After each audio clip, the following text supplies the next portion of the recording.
আশা করি আপনারা সকলেই এর আগে এঁচোড়ের তরকারি করে খেয়েছেন, কিন্তু একবার এই পদ্ধতিতে এঁচোড়ের তরকারি বানিয়ে দেখুন।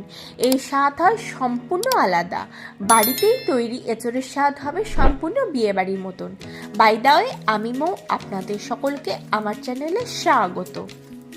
বিয়েবাড়ির স্টাইলে এঁচোড়ের তরকারি বাড়িতে বানানোর জন্য আমাদের লাগবে এঁচোড়। এঁচোড়টাকে আমরা ফার্স্টে জলে একটু সিদ্ধ করে নিয়েছি।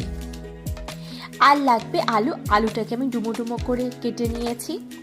এটাকেও আমি একটু জলে ভাপিয়ে নিয়েছি। গ্যাসে কড়া নিয়ে নিয়েছি, তাতে দিয়ে দিচ্ছি সর্ষের তেল। তেলটাকে কড়ায় স্প্রেড করে দিচ্ছি। তেলটা গরম হয়ে যাওয়া পর্যন্ত অপেক্ষা করব। তেল গরম হয়ে গেলে এতে আমি দিয়ে দেবো আগে থেকে হাফ সিদ্ধ করে রাখা এঁচোড়। এঁচোড়টাকে আমি একদম সিদ্ধ করে নিয়ে একটুখানি গরম জলে ভাপিয়ে নিয়েছি। এবার এটাকে ভালো করে নেড়েচেড়ে ভেজে নেব। আপনি যদি আমার চ্যানেলে নতুন হন তাহলে দয়া করে আমার চ্যানেলটি সাবস্ক্রাইব করে নেবেন ও পাশে থাকা বেল আইকনটি প্রেস করে দেবেন। আমার চ্যানেলে এরকম অনেক নিত্য নতুন রেসিপি আছে, তার লিঙ্ক আমি ডিসক্রিপশনে দিয়ে দেবো, আপনারা চাইলে সেই ভিডিওগুলোও দেখতে পারেন। এবার এতে দিয়ে দেবো সামান্য পরিমাণে নুন আর দিয়ে দেবো হলুদ। নুন ও হলুদ দিয়েও এটাকে নেড়েচেড়ে খুব সুন্দর করে লাল করে ভেজে নেবো।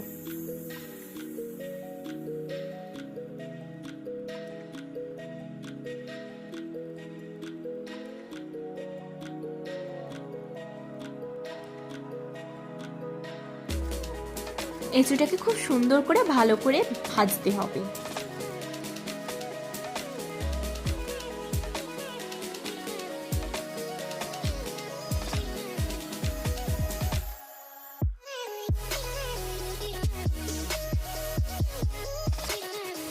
দেখুন, আমি উল্টে পাল্টে এঁচোড়টাকে 5-6 মিনিট খুব ভালোভাবে ভেজে নিচ্ছি।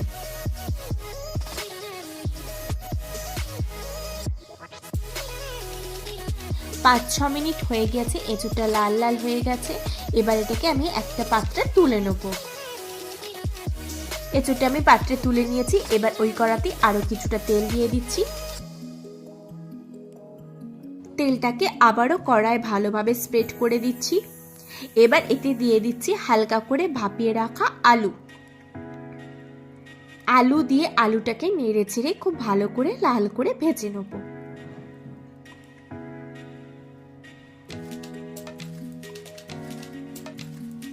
এতে দিয়ে দেবো সামান্য পরিমাণে হলুদ গুঁড়ো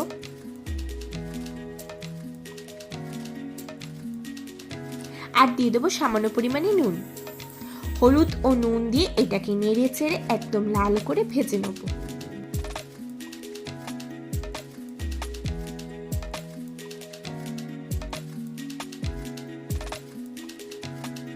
এইভাবে আমি 2-3 মিনিট ভেজে নিয়েছি। দেখুন, আলুগুলো খুব সুন্দর লাল হয়ে গেছে।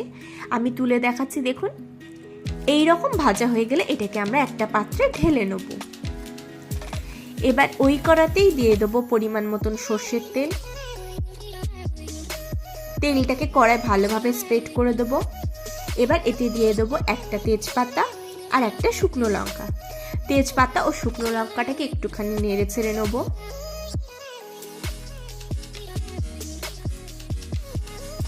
শুকনো লঙ্কা ও তেজপাতাটা ভাজা ভাজা হয়ে আসলে এতে দিয়ে দেবো পেঁয়াজ বাটা। আমি এখানে 1.5 চামচ মতন পেঁয়াজ বাটা দিয়েছি। এবার পেঁয়াজ বাটাটাকে ভালো করে নেড়ে চেড়ে ভেজে নেব। প্রসঙ্গত বলে রাখি, এই সময় গ্যাসের ফ্লেম আমি একদম লো রেখেছি। পেঁয়াজটা হালকা ভাজা হয়ে গেলে এতে দিয়ে দেবো রসুন বাটা। রসুন বাটা দিয়েও এটাকে ভালোভাবে নেড়ে চেড়ে ভেজে নেব। পেঁয়াজ ও রসুন বাটাটাকে 2-3 মিনিট ভাজিয়ে নেব। তারপর এতে দিয়ে দেবো আদা বাটা। আদা বাটা দিয়েও এটাকে নেড়ে চেড়ে ভেজে নেব।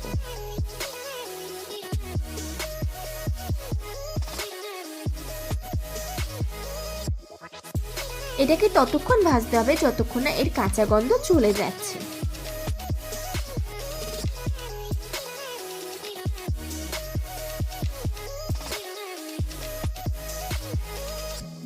দু 3 মিনিট হয়ে গেছে। পেঁয়াজ আদা রসুনটাকে খুব ভালোভাবে ভেজে নিয়েছি। এবার এতে দিয়ে দেবো টমেটো কুচি আর দিয়ে দেবো পরিমাণ মতন নুন। টমেটো দিয়ে নুন দিলে টমেটোটা গলে যেতে সুবিধা হয়। এবার টমেটোটাকেও নেড়েচেড়ে এর সাথে ভেজে নিচ্ছি।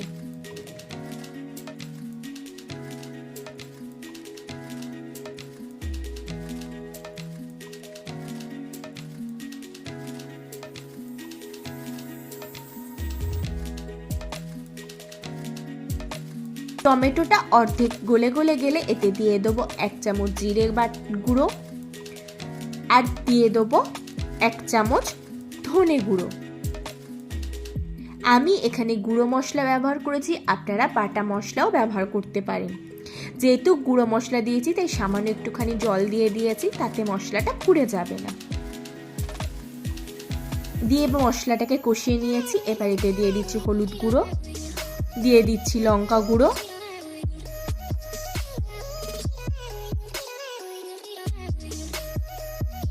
দিয়ে সমস্ত মশলাটাকে খুব ভালোভাবে কষিয়ে নিচ্ছি।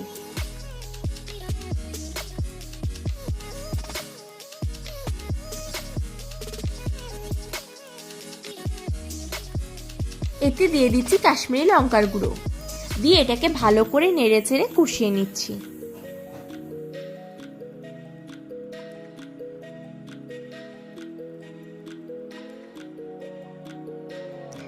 দু 3 মিনিট কষানো হয়ে গেছে। এবার এতে আমি সামান্য পরিমাণে জল দিয়ে দিচ্ছি। জল দিয়ে মশলাটাকে এই জলের সাথে খুব ভালোভাবে মিশিয়ে নিচ্ছি।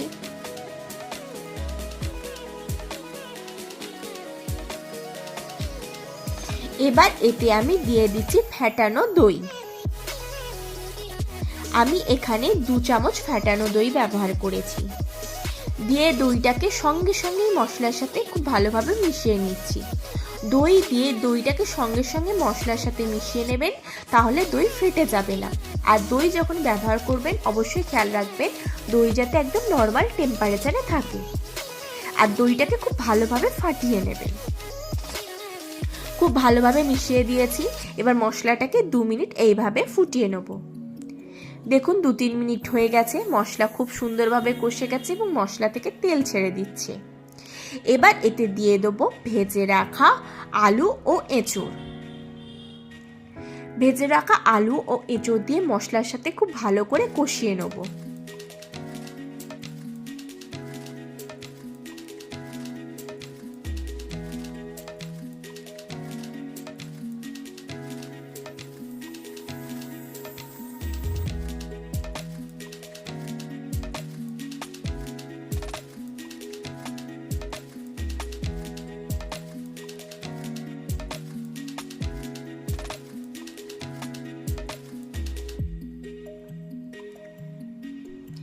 দেখুন খুব ভালোভাবে আমি মশলাটাকে এই এঁচোড় ও আলুর সাথে কষিয়ে দিয়েছি। এবার এতে আমি দিয়ে দেবো পরিমাণ মতো জল। যেহেতু আমি এঁচোড় ও আলুটাকে পুরোপুরি সিদ্ধ করিনি তাই হাফ সিদ্ধ করেছি, এটা সিদ্ধ হবে সেই রকমই জল দেব। আর যেরকম গ্রেভি খাওয়া পছন্দ করবেন আপনারা সেই রকম জল দেবেন।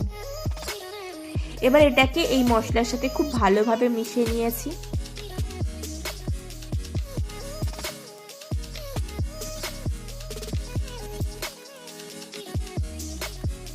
দেখুন খুব ভালোভাবে মশলাটাকে এই এঁচোড় ও আলুর সাথে মিশিয়ে নিয়েছি আর পরিমাণ মতন জলও দিয়ে দিয়েছি।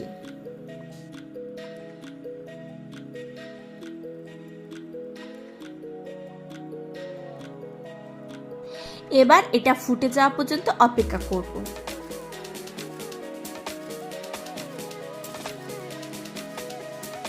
এটা ফুটে গেছে, এবার এটাকে ঢাকনা চাপা দিয়ে দেবো।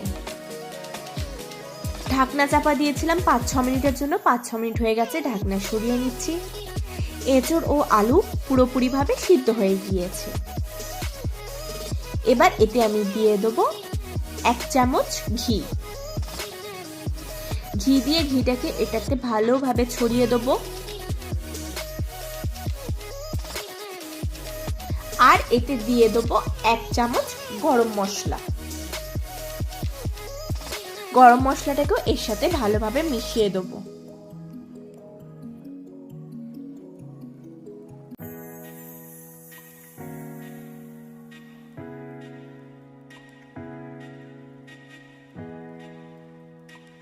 খুব ভালোভাবে মিশিয়ে দিয়েছি। সমস্ত কিছু যেহেতু সিদ্ধ হয়ে গেছে, এবার ওপর থেকে সামান্য চিনি ছড়িয়ে দেবো, দিয়ে একটুখানি মিশিয়ে দেবো। এবার গ্যাসের ফ্লেমটাকে অফ করে দেবো, দিয়ে ঢাকনা চাপা দিয়ে 2 মিনিট স্ট্যান্ডিং টাইমে রেখে দেবো। তাহলেই তৈরি হয়ে যাবে আজকের আমাদের রেসিপি এঁচোড়ের তরকারি। আপনারা অবশ্যই একবার এই পদ্ধতিতে বাড়িতে এঁচোড়ের তরকারি বানিয়ে খেয়ে দেখুন, এর স্বাদ সম্পূর্ণ ভিন্ন। ছোট থেকে বড় সকলেই খুব আনন্দ সহকারে এই রেসিপিটি অবশ্যই খাবে। আশা করি আপনাদের আজকের এই ভিডিওটি ভালো লেগেছে। যদি ভালো লাগে তাহলে লাইক করবেন, কমেন্ট করবেন, শেয়ার করবেন, আর আমার চ্যানেলটি অবশ্যই সাবস্ক্রাইব করে নেবেন এরকম নিত্য নতুন রেসিপি সবার আগে পাওয়ার জন্য।